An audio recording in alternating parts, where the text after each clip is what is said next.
Les contrôles aux faciès sont interdits. Lorsqu'on a la peau noire, on a par exemple 6 fois plus de chances d'être contrôlé. Ces contrôles dits aux faciès seraient anticonstitutionnels puisque souvent non motivés par un délit.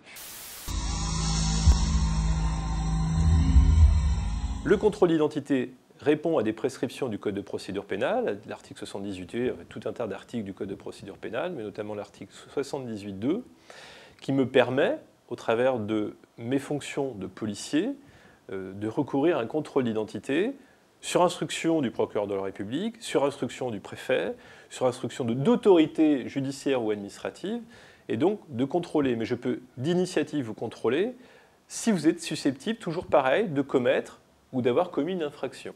En dehors du cadre fixé par la loi, on tombe nécessairement dans un contrôle abusif. S'il y a parmi la police des gens qui agissent éventuellement mal, je crois que la très grande majorité des policiers agit conformément à notre code de déontologie avec le respect de la personne. Le mec arrive tout seul sur moi, il me dit bouge pas, contrôle d'identité.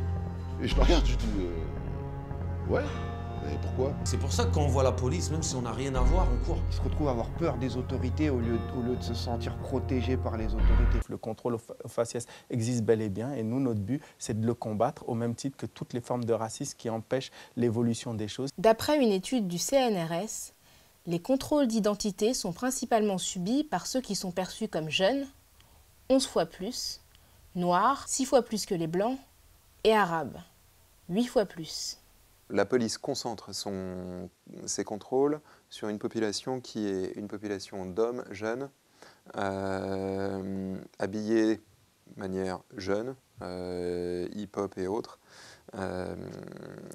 composés de minorités et ne portant pas de sac. Les contrôles aux faciès existeront toujours, ont toujours existé. 2 tiers de ceux qui sont habillés typiquement jeunes sont noirs ou maghrébins. Et vous voyez, si les policiers étaient aveugles à la couleur de peau, et qui se disaient, allez, aujourd'hui on contrôle les types qui sont habillés hip-hop, ils contrôleraient automatiquement 2 tiers de leur population contrôlée seraient des noirs et des maghrébins, ce qui est une surreprésentation énorme. Dès l'instant qu'on est contrôlé 17 fois dans la journée, ça modifie le caractère. Si ça t'arrivait... Pourquoi on est contrôlé 17 fois? Mais laisse-moi finir. Parce que la plupart des trafiquants sont noirs et arabes. Donc c'est comme ça, c'est un fait.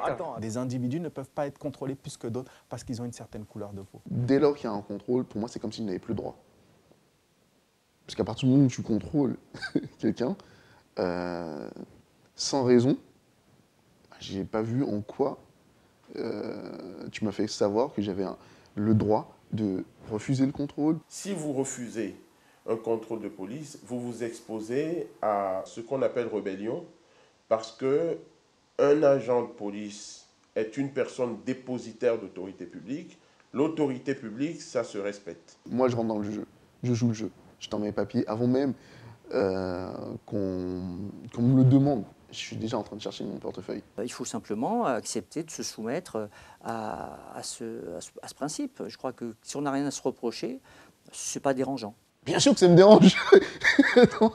Attends, mais concrètement, ça me dérange parce que dans la mesure où, clairement, soit je suis sur mon chemin pour aller travailler, soit je descends en bas de chez moi, donc j'ai rien fait de mal.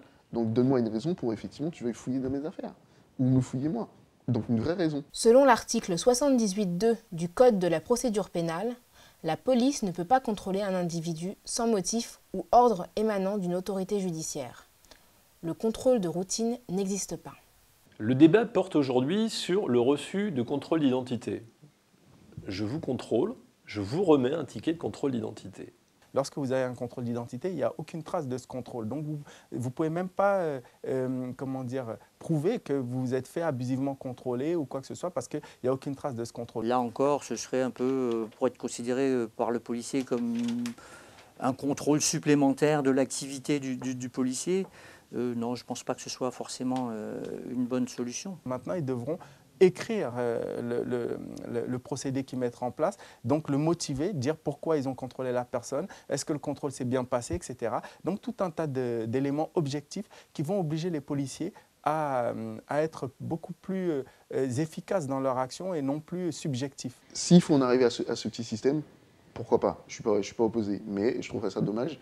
Ça voudrait dire qu'il y a juste que l'effort d'éducation, nous on le fait, mais de l'autre côté, ça ne marche pas non plus. La police, c'est un métier noble où il faut que les gens soient formés pour pouvoir être en contact avec des gens qui sont parfois difficiles, qui sont parfois en difficulté. Le gros problème, c'est le problème de l'autorité en général, hein, où une partie de notre jeunesse quand même refuse toute forme d'autorité.